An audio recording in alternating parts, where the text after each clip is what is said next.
মাওলানা আল-আযীম সবাই একবার বলি সাল্লাল্লাহু আলাইহি ওয়াসাল্লাম। ইসলামী আন্দোলন বাংলাদেশ বরিশাল জেলা শাখা কর্তৃক আয়োজিত জেলা ও মহানগরের আয়োজনে কেন্দ্র ঘোষিত 4 দফা,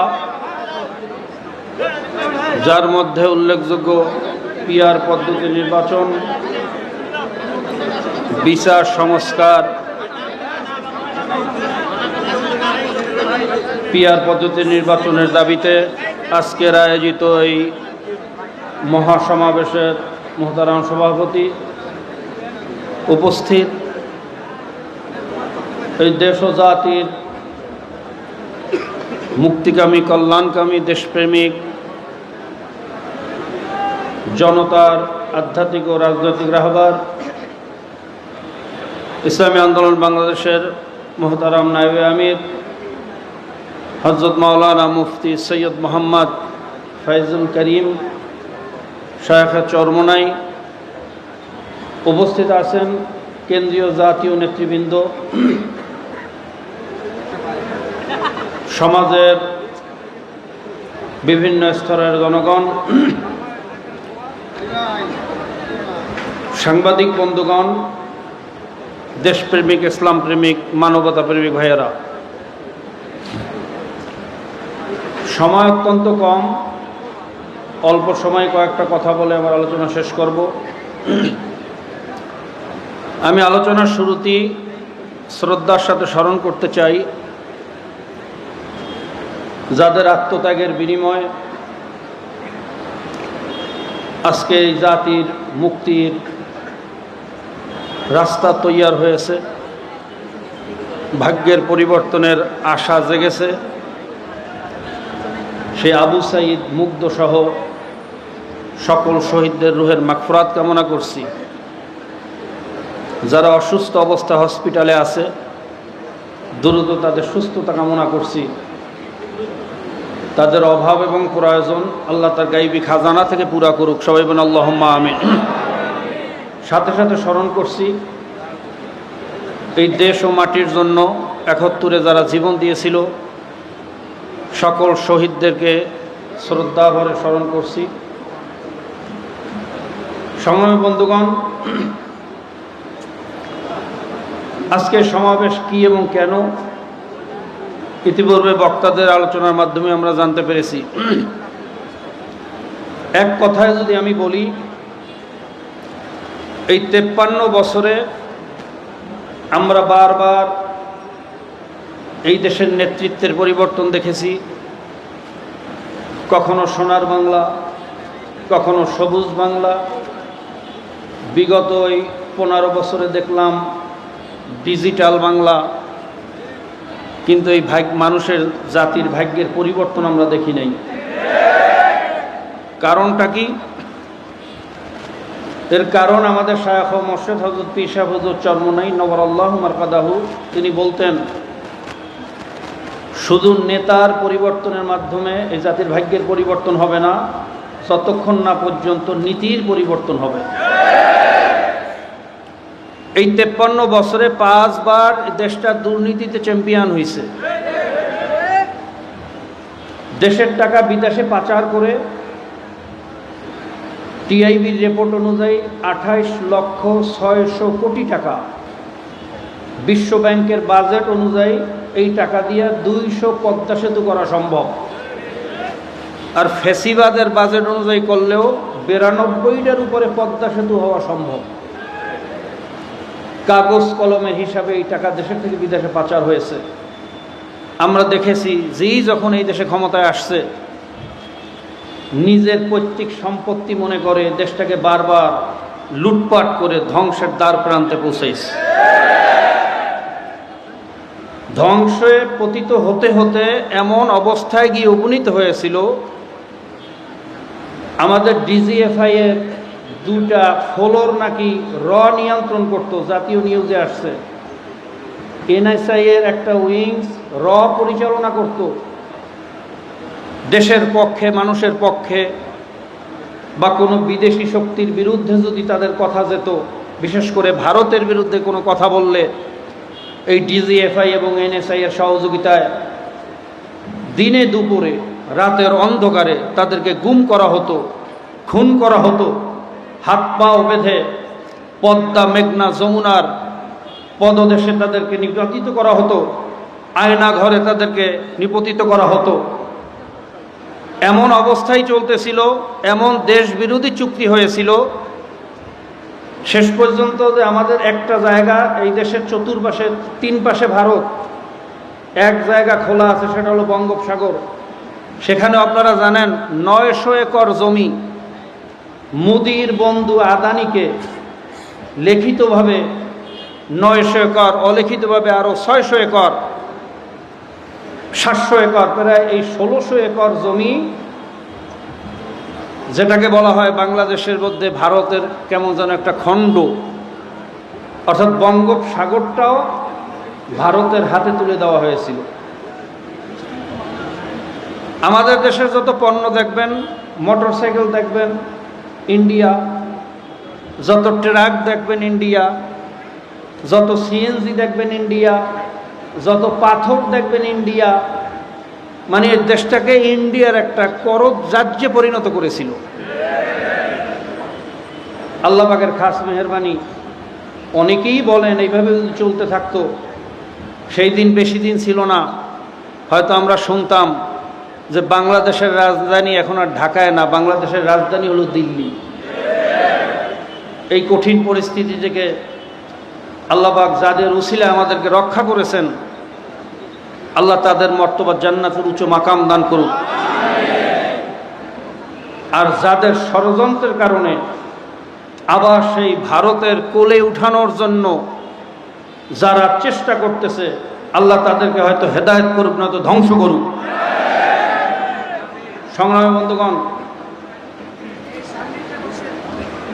আমি কবির ভাষায় যদি বলি, এই ভ্রান্ত সমাজ সামলাতে হলে হতে হবে সামাজিক, তাই মাটি, মানুষ ও মানচিত্রকে বুঝে নিতে হবে ঠিক।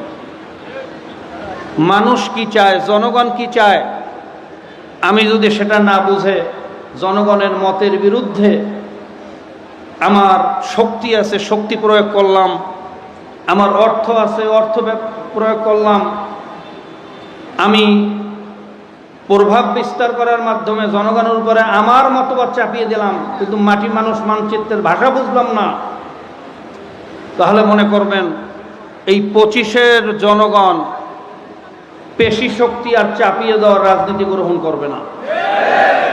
বিশেষ করে আমি বিএনপির বন্ধুদেরকে বলবো, সব জিনিসের না বলা বন্ধ করেন। আপনাদের একটা প্রবণতা হয়ে গেছে, জনগণ যেই প্রস্তাবে উঠে আপনারা বলেন না, যা বলেন না। আমরা 5 তারিখের পরে জনগণ দাবি করলো যে ফ্যাসিবাদের রেখে যাওয়া শক্তিশালী এবং শেষ চিহ্ন হলো চুপ্পু, এই চুপ্পুকে উৎখাত করতে হবে, আপনারা বললেন না।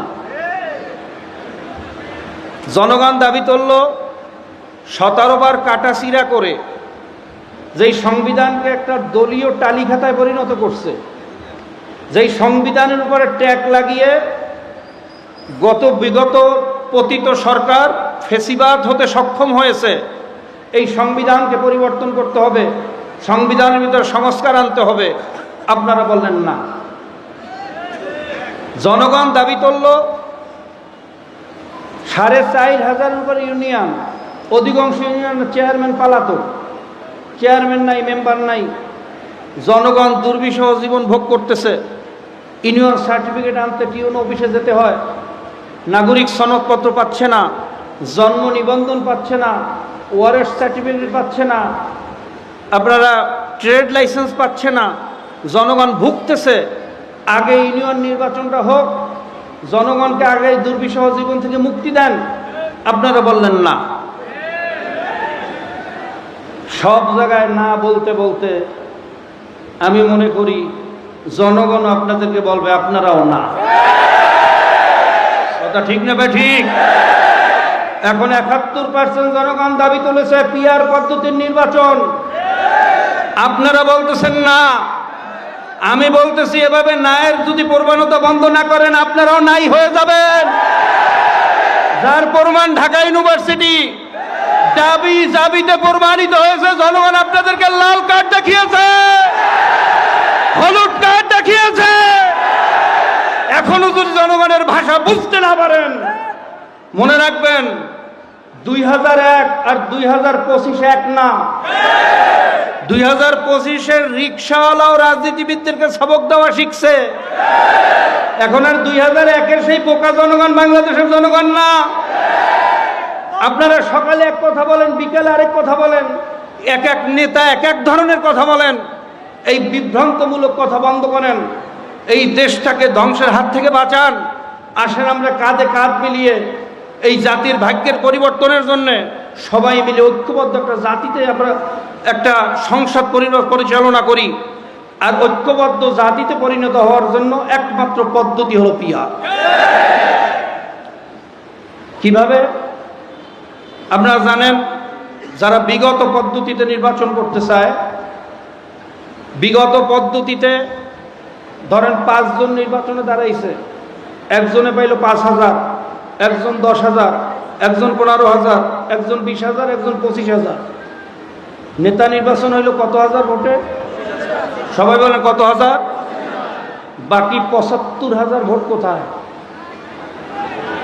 ডাস্টবিনে, যার কোনো মূল্যায়ন নাই। সেখানে অনেক ওলামায়ে কেরামের ভোট আছে। এই 75,000-এর মধ্যে অনেক বুদ্ধিজীবীর ভোট আছে, অনেক ভালো ভালো মানুষের ভোট আছে, দেশপ্রেমিক মানুষের ভোট আছে। এই 75,000 ম্যান্ডেট ডাস্টবিনে নিক্ষিপ্ত হলো। 25% মাইনরিটি ম্যান্ডেট নিয়ে আপনি সরকার গঠন করলেন আর বললেন আমি জনগণের সরকার। এটা কোনোদিন জনগণের সরকার হয় না, এটা হলো ধোঁকাবাজের সরকার। আমরা বলছি পিআর পদ্ধতি নির্বাচন, যেখানে প্রত্যেকটা ভোটের মূল্যায়ন হবে, প্রত্যেকটা মানুষ তার প্রতিনিধি সংসদে পাবে। যখন সকল সোসাইটির মানুষ, সকল ধর্ম বর্ণ নির্বিশেষে সব মানুষের প্রতিনিধি সংসদে যাবে, আমরা সবাইকে নিয়ে একটি জাতীয় সংসদ গঠন করব। যখন আমাদের মধ্যে জাতীয় ঐক্যবদ্ধতা সৃষ্টি হবে, তখন এই জাতীয় ঐক্য ভাঙ্গার জন্য র, মোসাদ, সিআই আর কোনো ষড়যন্ত্র করার সুযোগ পাবে না। আর যখন মাইনরিটি ম্যান্ডেট নিয়ে সরকার ক্ষমতায় গিয়ে টালমাটাল অবস্থায় থাকে, 75% জনগণ যখন আপনার বিরুদ্ধে আন্দোলন করে, স্লোগান দেয়, তখন আপনাকে ক্ষমতায় টিকাইয়া রাখার লোভে কখনো মোসাদ আসে, কখনো র আসে, বিভিন্ন স্বার্থ অর্জন করে আপনাকে বিভিন্ন ষড়যন্ত্রের মাধ্যমে ক্ষমতায় টিকানোর সুযোগ করে দেয়। আর এই সুযোগ গ্রহণ করতে গিয়ে জনগণ ধ্বংস হয়। এই ধ্বংসের থেকে দেশকে বাঁচাতে হলে একমাত্র পদ্ধতি হলো পিয়ার। কাজে আসুন, এতদিন যাইদা না বলছেন, এই নায়ের রাজনীতি বন্ধ করেন। সরারদি উদ্যানে আপনারা দেখেছেন জাতীয় মহাসমাবেশে, সেখানে শুধু ইসলামী আন্দোলন না, সেখানে শুধু ইসলামী দল না, হিন্দু, বৌদ্ধ, খ্রিস্টান সহ দেশপ্রেমিক উল্লেখযোগ্য বিএনপির বাইরে যারা এই জাতির নেতৃত্ব দিতেছে, এরকম গ্রহণযোগ্য উল্লেখযোগ্য বহু দল সেখানে ছিল। সেখানে সবাই পিয়ারের দাবি তুলছে।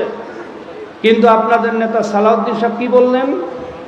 পিয়ার আবার কি? এটা খায় না মাথায় দেয়। কি আশ্চর্য ব্যাপার! একজন জাতীয় লিডার, এতগুলো রাজনৈতিক দলের ব্যক্তিত্বর ওখানে বক্তব্য দিচ্ছে পিয়ারের পক্ষে। বিশ্বের প্রায় 91টা দেশে পিয়ার পদ্ধতিতে নির্বাচন হচ্ছে, পিয়ার পদ্ধতিতে দেশ পরিচালনা হচ্ছে। দেশের 71% জনগণ পিয়ার পদ্ধতিতে নির্বাচন চায়। গতকালকে একটা রিপোর্টে দেখলাম 82% জনগণ চায়। আর আপনাদের নেতা বলতেছে খায় না মাথায় দেয়।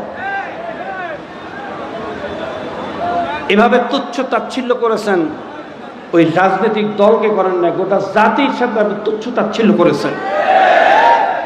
সালাউদ্দিন সাহেব, এটা আপনার থেকে আমরা আশা করি নাই। আপনার থেকে তো আমরা আশা করেছিলাম আপনি 9 বছর ভারতে কি করছেন এর জবাব দেন। এই জাতি জানতে চায় আপনি 9 বছর অভিজাত হোটেলে বসে কি শিক্ষা, কি ট্রেনিং নিয়ে আসছেন। জাতি প্রশ্ন তুলছে, সেই প্রশ্নের জবাব না দিয়ে আপনি বলতেছেন পিয়ার খায় না মাথায় দেয়। কাজে আসুন এই ন্যায়ের রাজনীতি বন্ধ করেন। বিএনপি আমাদের শত্রু না, আমাদের সাথে তাদের কোনো জমি জমা নিয়ে মারামারি নেই, হালের গরু নিয়ে মারামারি নেই, কথা ঠিক না? কাজে আসুন আমরা সবাই ভাই ভাই একত্রিত হয়ে এই দেশটাকে গড়ার জন্য ঐক্যবদ্ধ হই। আর আমরা জাতি যদি ঐক্যবদ্ধ হতে পারি, খোদার কসম খেয়ে বলতে পারি এই বাংলাদেশ হবে পৃথিবীর ভিতরে একটা শ্রেষ্ঠ দেশ। আল্লাহ পাক রব্বুল আলামিন আমাদের সকলকে এই দেশটাকে পৃথিবীর শ্রেষ্ঠ দেশ বানানোর জন্য আত্মনিয়োগ করার, কাজ করার, ঐক্যবদ্ধ হওয়ার তৌফিক দান করুক। এই আশাবাদ ব্যক্ত করে আজকে এই অনুষ্ঠানের আয়োজন যারা করছেন সকলকে আন্তরিক মোবারকবাদ জানিয়ে এই প্রচণ্ড বৃষ্টিকে উপেক্ষা করে ঝাঁকে ঝাঁকে দেশপ্রেমিক মানুষগুলো এখানে চলে এসেছেন, ইসলাম দেশ ও মানবতার কল্যাণে যারা আত্মনিয়োগ করেছেন, এখানে কষ্ট করে এসেছেন, সকলের দুনিয়া আখিরাতে উভয় জানে কামিয়াবি কামনা করে আলোচনা শেষ করছি। আসসালামু আলাইকুম রহমতুল্লাহ।